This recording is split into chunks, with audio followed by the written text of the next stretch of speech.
Welcome to How You Pictured It, the podcast for creative entrepreneurs ready to grow their business in a way that feels good. Here you'll find actionable tips and tools to create the business and life you pictured. I'm your host, Kate Hyde with Dear Kate Brand Strategy. Let's get started. Before we get into the meat of this episode, I have a quick favor to ask. If you could go into the app that you're listening to this on and leave a review for the How You Pictured It podcast, I would so appreciate it. It really helps the podcast grow and helps me be able to share this information with you.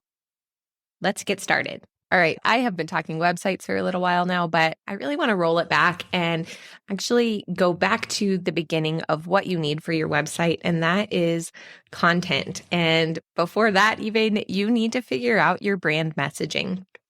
Brand messaging is more than just the text and the words that are on your website.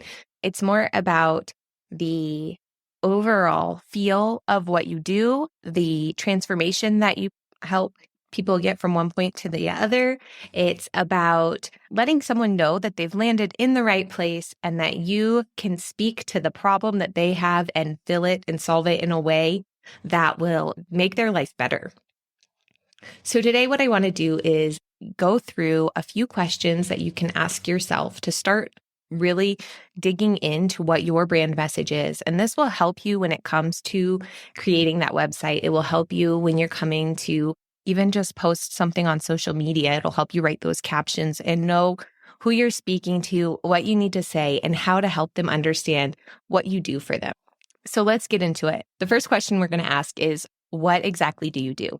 I want the details of it. No flowery language here. Just really get clear and concise and explain what your job is in a way that people will be searching for. If you are a photographer, portrait artist is not going to cut it here. People are not searching for a portrait artist. They're searching for a photographer. You can get clear on what kind of photography you do.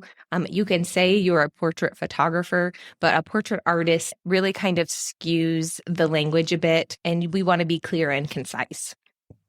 Question number 2, who do you do it for, this thing that you're doing? Who is the person that you're serving? Think about where they're at. Think about as many details about that person as you can. For me personally, as a family photographer, I know that I'm serving families with kids in age ranges really from newborn all the way up to high school, and sometimes even older once they start having babies of their own. I do really have a large range of families that I work with, but those families that I have with older kids are typically ones that started with me as younger families and have stuck with me for years and years. So I know that I'm talking to the younger family who's searching for a photographer now. Oftentimes those families with older kids have a photographer, or they start looking for like senior photographers, and that's not really my niche. So I know that I'm talking to the younger families more. I do share photos with older children on my website so that people know that they can stick with me for years and years to come. I talk about that throughout my website as well, that I typically do have families that are with me year after year after year. It tells them that getting family pictures yearly is a normal thing to do, and that's what most people do. I also tried to look at if these are working parents or stay-at-home parents, if they have kids that are in private schools or public schools. I think about the activities the children might be doing and how I can tie those things into what I'm saying on my website. Next question is, what does the before and after look like for those you serve? What does it look like for them in their life before they find you? What causes them to reach out for you and look for your services? And what's the transformation, or what's the after that you provide?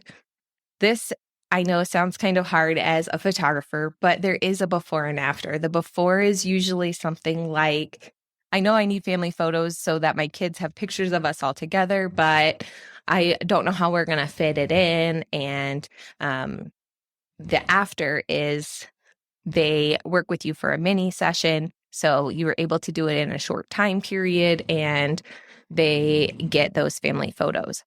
That's a very basic version of this question, but I want you to delve deep into that and think about where your clients are before they come to you and what it looks like after. this is a big one, and you want to show this on your website, in your content, in your emails, everywhere. That really helps people see what it is that you do and how you are going to help them. Our next question is, what do you want potential clients to know about you personally?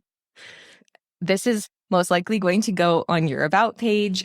You're also going to sprinkle it in through your content. You want to think about things that they will like to know about you and how they can relate to you. So as a family photographer, it's important for them to know that I'm a mom, that I have 3 kids. I can tell them the ages of my kids. I can tell them, that I stayed at home with my kids when they were younger, or that we have dealt with different things with my kids, whatever I think will help them see that I am a relatable person and I've been in the position that they've been in.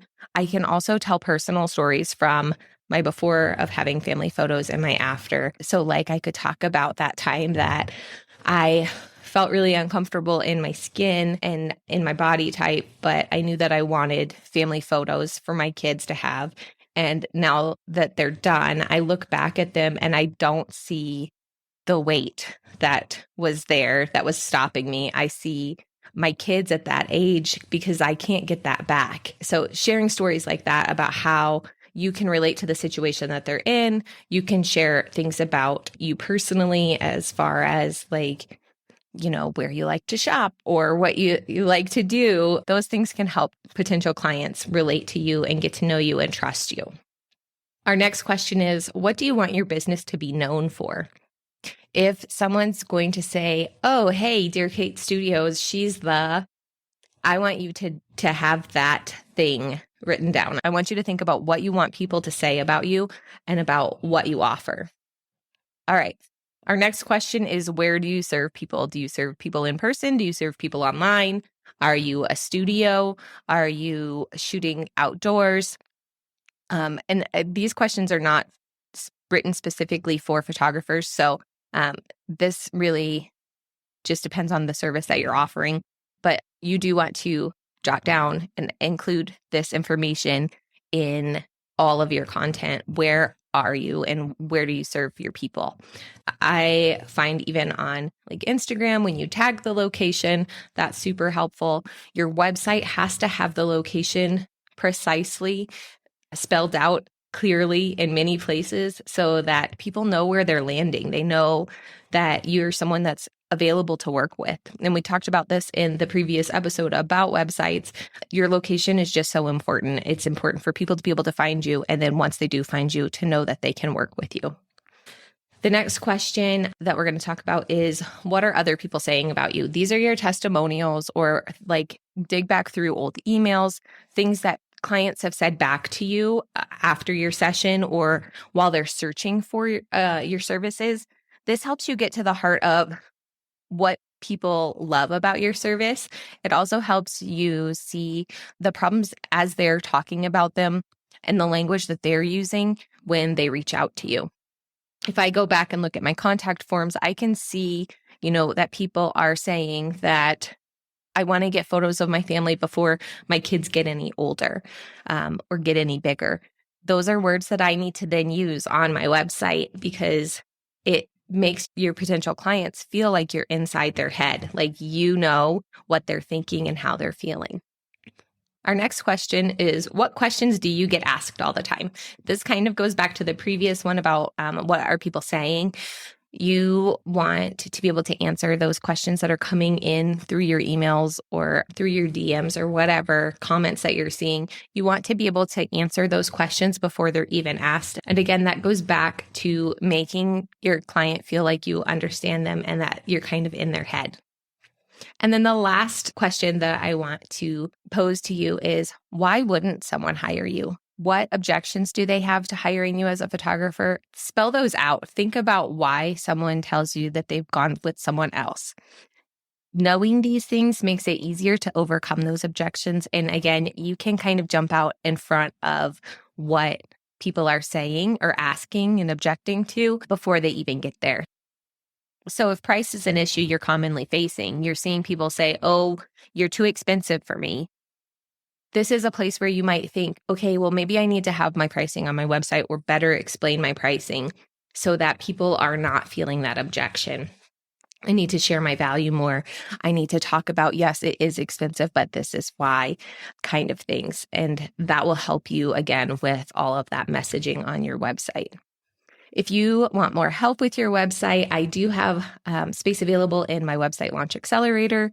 These questions, plus a few more, come in your prep work for that program. It's a 4-week live coaching program, and we will walk through building your Showit website. I will help you break down all of the answers from these questions and help you figure out where to put them on your website, what order they go in, and help you figure out some of the language around writing those things, as well as the design, the SEO, and all of those strategic aspects of building a website. We'll be working with the Showit platform, which is my favorite. I love it. It's so easy to use once you get in there and really start to understand how everything works, which I will walk you through in our first call, which is taking place next Thursday, November 3rd.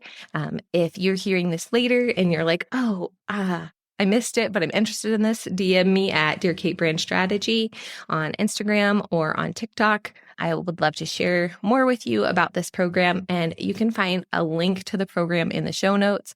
Again, this is a group coaching program, so it's live group coaching calls and then community-based feedback, and you can ask questions and get lots of just support as you work through building your website.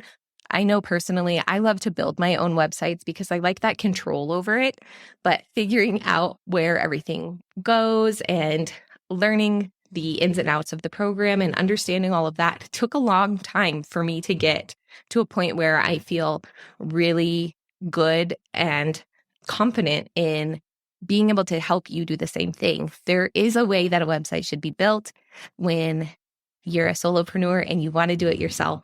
You jump right in and you kind of goof on things that could have been done a different way, and it would have been much more successful. I will prevent you from making some of the mistakes that I made in my first Showit website that I now have to go back and fix, and help you figure out exactly how to do all of that. And again, with that community-based aspect as well. So you'll have support from your peers too, and feedback from peers.